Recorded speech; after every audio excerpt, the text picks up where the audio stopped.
प्रभु के मधुर नाम में आप सबों को जय मसीह की परमेश्वर का धन्यवाद करते हैं सब बातों के लिए जो ठहराते हैं। अब इस साल 2021 में पहला रविवार है जब हम परमेश्वर के वचन की अपनी योजना के मुताबिक आगे बढ़ेंगे और देखेंगे परमेश्वर ने हमको क्या नए साल में क्या आशीषें रखी हैं जो देना चाहते हैं। और सबसे बड़ी बात यह है कि हमारे लिए नया साल कैसे होगा। मेरे प्रियो, जबकि कोरोना बढ़ता जा रहा है, कहीं कम हो रहा है, कहीं कुछ है। दूसरी बात यह है कि इस समय मौसम भी बहुत अजीब है और तरह तरह की बीमारियां आ गई हैं। ये सब इस बात का चिन्ह है कि दुनिया खत्म होने वाली है। अब ये हर धर्म का जो प्रचारक है या सारे वो लोग जो परमेश्वर को जानते हैं या दूसरे रूपों में जानते हैं मसीह को छोड़ के, वो ये सब समझ रहे हैं कि अब दुनिया चलने वाली नहीं है। हर जगह पॉलिटिक्स की उथल पथल मची हुई है, हर तरफ अजीब अजीब सी सिचुएशन है। अभी हम लोगों ने जो नई न्यूज देखी है कि बर्ड फ्लू फैल गया, चिड़ियों का मरना शुरू हो गया, लाखों तादाद में चिड़िया मर चुकी हैं। ये सब क्या है मेरे प्रियो, जिसको देख के आज मनुष्य परेशान है? ये सब है क्या? ये अंत के दिनों के चिन्ह हैं और परमेश्वर का वचन जो हमें सिखाना चाहता है, मैं उसकी ओर ले चलता हूं। प्रकाशित वाक्य 5वां बाब की 13वीं आयत। फिर मैंने स्वर्ग में और पृथ्वी पर और पृथ्वी के नीचे और समुद्र की सब सृजी हुई वस्तुओं को और सब जो कुछ उसमें है ये कहते सुना। अब इस समय यूहन्ना एक अजीब सी चीज देख रहे हैं और एक आवाज भी सुन रहे हैं। वो आवाज क्या है? वो ये है कि जो कुछ सृष्टि परमेश्वर ने बनाई है वो सारी कुछ कह रही हैं। यहाँ वचन में लिखा है 13वीं आयत में, फिर मैंने स्वर्ग में, पृथ्वी पर और पृथ्वी के नीचे समुद्र की सब सृजी हुई वस्तुओं को, सब कुछ जो उसमें है ये कहते सुना। क्या कहते सुना? जो सिंहासन पर बैठा है उसका और मेमने का धन्यवाद, आदर, महिमा, राज युगानुयुग रहे। मेरे प्रियो, फिर यहाँ वो बड़ाई कर रहे हैं परमेश्वर पिता की। पहली बात लिखा है जो सिंहासन पर बैठा है। और मेरे प्रियो, इसकी जब 11वीं आयत पढ़ेंगे तो मैंने देखा जो सिंहासन पर और उन प्राणियों को जो प्राचीनों के चारों ओर बहुत से स्वर्गदूतों का शब्द सुना। सिंहासन पे हमारे स्वर्ग पिता बैठे हैं, लिखा हुआ है, और उसका और मेमने का धन्यवाद। अभी यहाँ पर फिर थैंक्स गिविंग है, ये धन्यवाद दिया जा रहा है। किसको? परमेश्वर को, प्रभु यीशु को। मेरे प्रियो, हमने आपको पिछली बार भी बताया कि वचन कहता है भजन संहिता 50 में, धन्यवाद के बलिदान का चढ़ाने वाला मेरी महिमा करता है।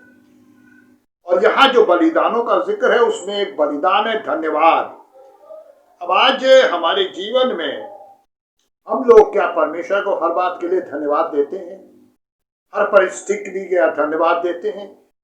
अगर हमारे सामने बीमारी आई है, मुसीबत आई है, सकेती है, पैसे की कमी है, तो आज क्या हमने इन परिस्थितियों में परमेश्वर को धन्यवाद दिया? अगर आपने अय्यूब का जीवन पढ़ा होगा तो वो हर बात के लिए परमेश्वर को धन्यवाद देते थे। हाँ, खैर हम लोग अय्यूब नहीं बन सकते हैं, लेकिन मेरे प्रियो एक काम कर सकते हैं, हर परिस्थिति में परमेश्वर को धन्यवाद देना।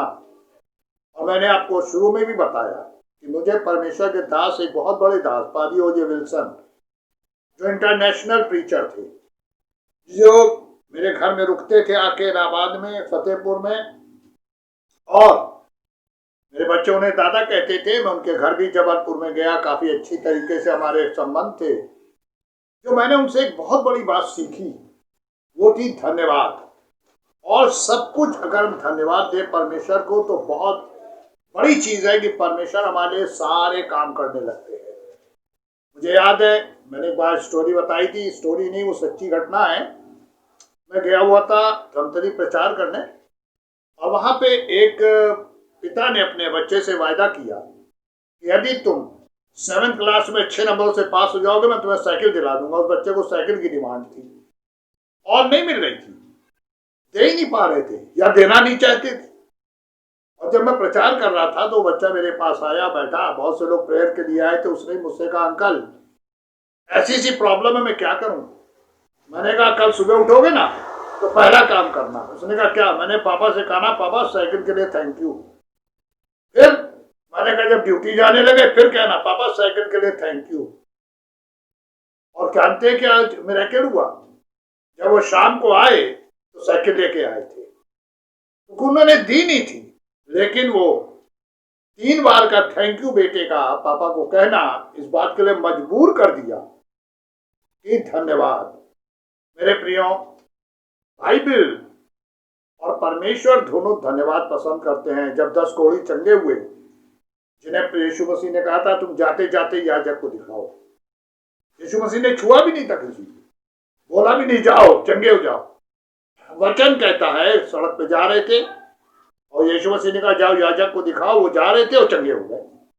लेकिन एक लौट के आया और उसने क्या बोला? यीशु मसीह से धन्यवाद, पढ़ाई की। यीशु मसीह ने एक बात पूछी, क्या वो 9 चंगे नहीं हुए थे? बाकी 9 कहां? यीशु मसीह चाहते थे कि परमेश्वर की बड़ाई और धन्यवाद हो। और मेरे प्रियो, यहां भी वचन यही दिखा रहा है। समुद्र, सारी सृष्टि, समुद्र के जीव क्या कह रहे हैं? एक बड़ी प्यारी बात लिखी है। ये कहते सुना सब कुछ जो समुद्र में है, सृष्टि सृजी हुई है, कि जो सिंहासन पर बैठा है उसका और मेमने का धन्यवाद हो। यह 4 चीजें हैं, धन्यवाद, आदर, महिमा और राज्य। क्या हो? युगान युग रहे। युगों के, एक युग 100 साल, कुछ लोग इसको 1000 साल का मानते। युगान युग रहे। मेरे प्रिय, इन दिनों में हम लोग एक बात जानते हैं, कोई भी चीज परमानेंट नहीं है। ये सृष्टि जो दिख रही है कल ये नहीं होगी, हम जो दिख रहे हैं हम नहीं होंगे। लेकिन एक चीज जरूर, वो है हमारे पिता परमेश्वर, हमारे प्रभु यीशु, और स्वर्ग में वो विराजमान लोग जो परमेश्वर के राज में प्रवेश करने हैं। आगे चलकर हम आपको दिखाएंगे। एक बड़ी भीड़ देखी है यमुना में। मेरे प्रियो, ये सब वहां खड़े होकर क्या कर रहे थे? हालेलुया गा रहे, धन्यवाद कर रहे। मेरे प्रियो, बाइबल सिखाना चाहती है कि जब इस युग में हम जी रहे हैं तो हमारे लिए जो सबसे बड़ी बात है, हम किसी भी परिस्थिति में हों, हमें परमेश्वर और यीशु मसीह को धन्यवाद देना है। यह सबसे बड़ा अहम चीज है।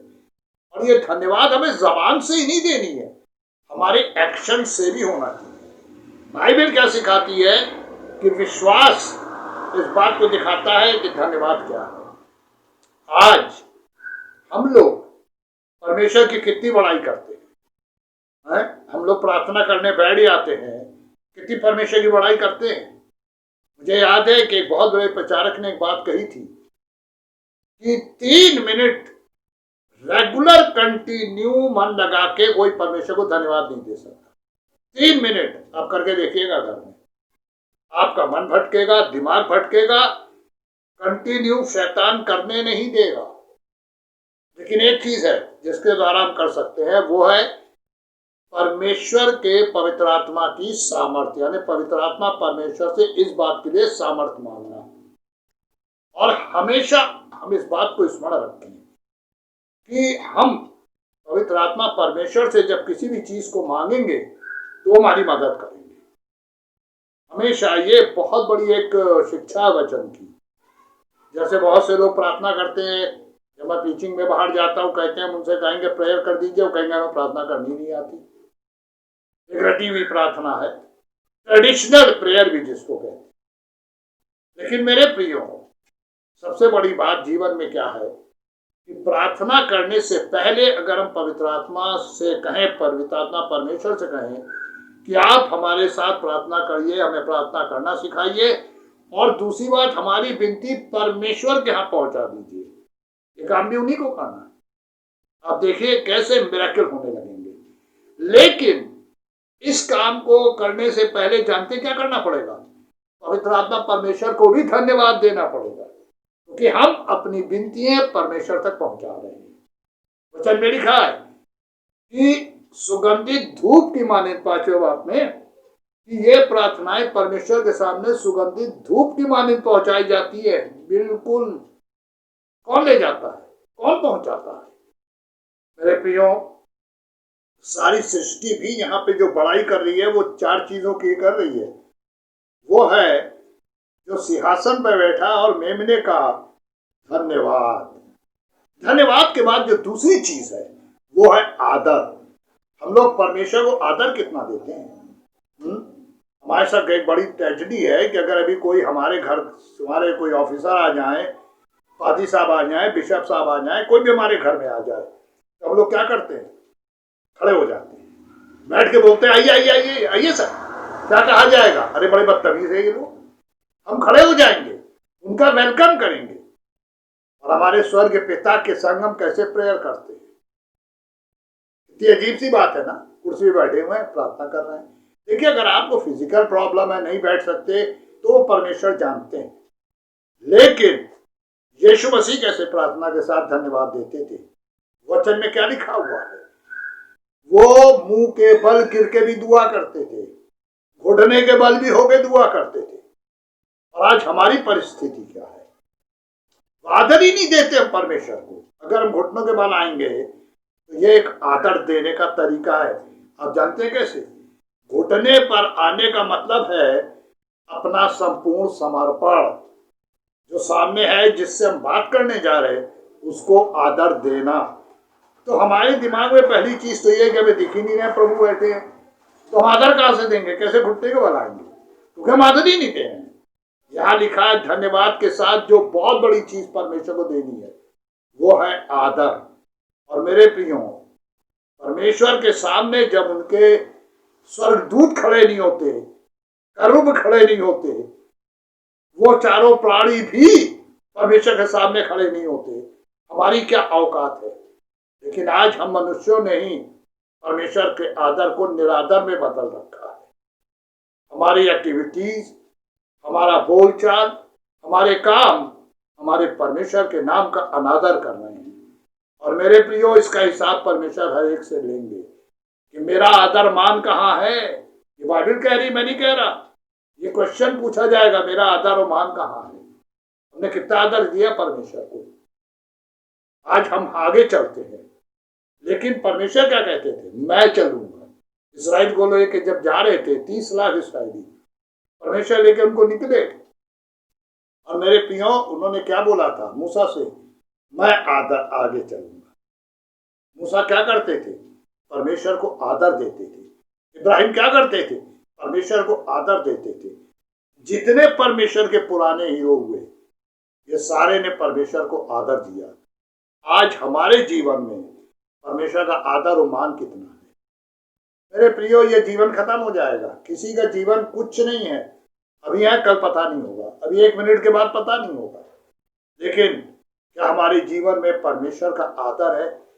जब हम धन्यवाद देंगे तो धन्यवाद देना एक आदर का पहला पहलू है। कैसे?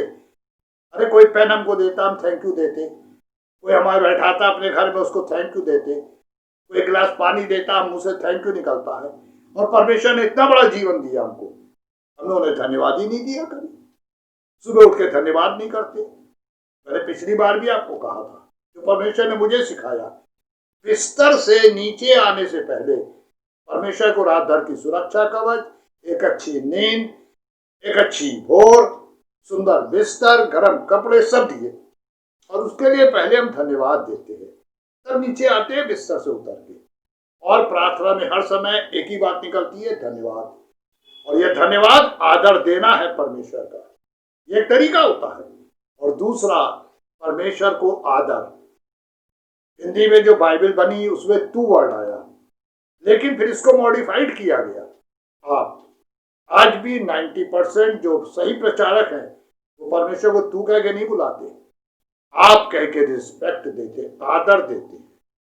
मेरे प्रिय, इसका ये मतलब नहीं कि बाइबल का उल्लंघन कर रहे हैं, नहीं। ये बोलचाल की भाषा में लिखी हुई है, लेकिन कुछ बाइबलों में अब तू को आप में कन्वर्ट किया गया।